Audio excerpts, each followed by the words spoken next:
Hello नमस्कार students, स्वागत है आप सभी का हमारे यूट्यूब चैनल पर और इस नई वीडियो के अंदर। तो स्टूडेंट्स, आज की इस वीडियो के अंदर हम लोग जो हमारा कक्षा 12 का अध्याय चल रहा था पुष्पी पादपों में लैंगिक प्रजनन, उसका पार्ट 6 आपके लिए लेकर आए हैं।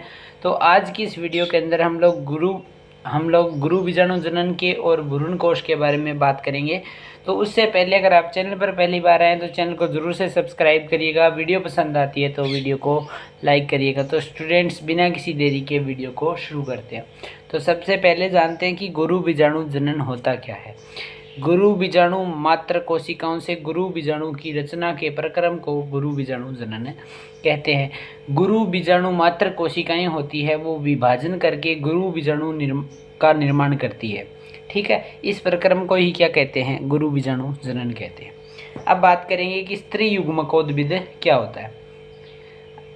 तो अधिकांश जो पुष्पी पादप है, पुष्पी पादप मतलब आवर्तबीजी की बात हो रही है, में गुरु बीजाणु में से एक कार्यशील होता है, जबकि अन्य अपभ्रष्ट या अपविकसित हो जाते हैं। मतलब 4 गुरु बीजाणुओं में से एक ही गुरु बीजाणु क्रियाशील रहता है और 3 क्या हो जाते हैं? नष्ट रह जाते हैं। और जो कार्यशील गुरु बीजाणु है वो किसके रूप में विकसित होता है?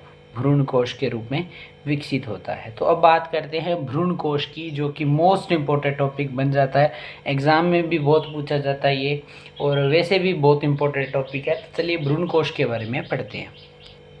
भ्रूण कोश, या इसको बोलते हो एम्ब्रियो सेक। तो भ्रूण कोश एक थैली समान संरचना होती है। तो मैंने आपको बीजांड की संरचना बढ़ाई थी पिछली वीडियो के अंदर, तो जिसने भी पिछली वीडियो नहीं देखी है वो देख लीजिएगा, वरना आपको यहाँ पर थोड़ा सा कम समझ में आने वाला है। तो जो थैली समान संरचना होती है, जो कि क्या होती है, बीजांडकाय में पाई जाती है। ये क्या होता है? 7 कोशिकाओं व 8 केंद्रक युक्त होता है। ठीक है,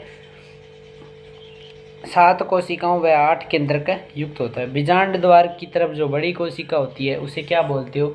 एग सेल या अंड कोशिका। ठीक है, तो पिछली वीडियो में मैंने आपको बताया था कि बीजांडकाय क्या होता है।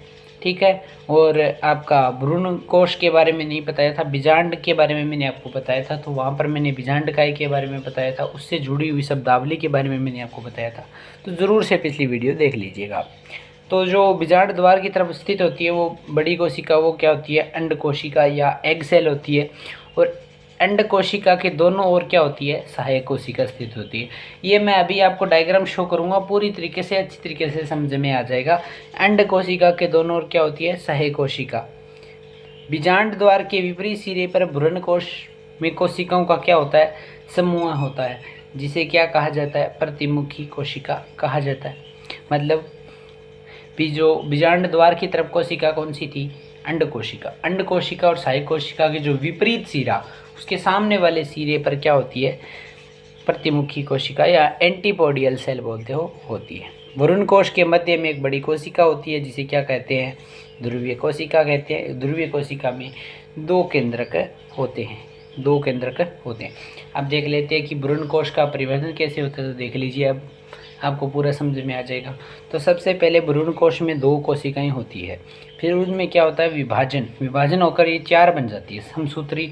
इसी प्रकार से विभाजन होता है तो 2 से यहाँ पर 4 और यहाँ पर भी 2 से 4 कोशिकाएं बन गई। इन 4 में से क्या हो जाती है? 3 तो क्या आ जाती है? नष्ट। 3 तो ऊपर की ओर आ जाती है और 2 बीच में रह जाती है और 3 नीचे हो जाती है। यहाँ पर देखिए, ये जो होती है, ये बीच में बड़ी वाली कोशिका होती है, ये होती है अंड कोशिका या एग सेल। और ये इसके पास वाली है, ये होती है सहायक कोशिका। यहाँ पर साथ साथ में आप डायग्राम बना लें और साथ में नाम नोट करते रहे। ये है एग सेल, ये है अंड कोशिका। इसी प्रकार ये जो बीच में 2 कोशिका, इसमें 2 केंद्रक होते हैं कोशिका, तो ये एक ही होती है, ये होती है ध्रुवीय कोशिका। उसके बाद ये सामने होती है प्रतिमुखी या एंटीपोडियल सेल। ठीक है, तो ये था भ्रूण कोश के बारे में। अब हम बात करेंगे कि बीजांड के प्रकार कितने होते हैं। पिछली वीडियो के अंदर हम लोगों ने बीजांड के बारे में देखा था कि बीजांड क्या है। तो बीजांड के प्रकार भी आपके सिलेबस में थोड़ा सा उनको भी पढ़ लेते हैं। तो चलिए पढ़ते हैं।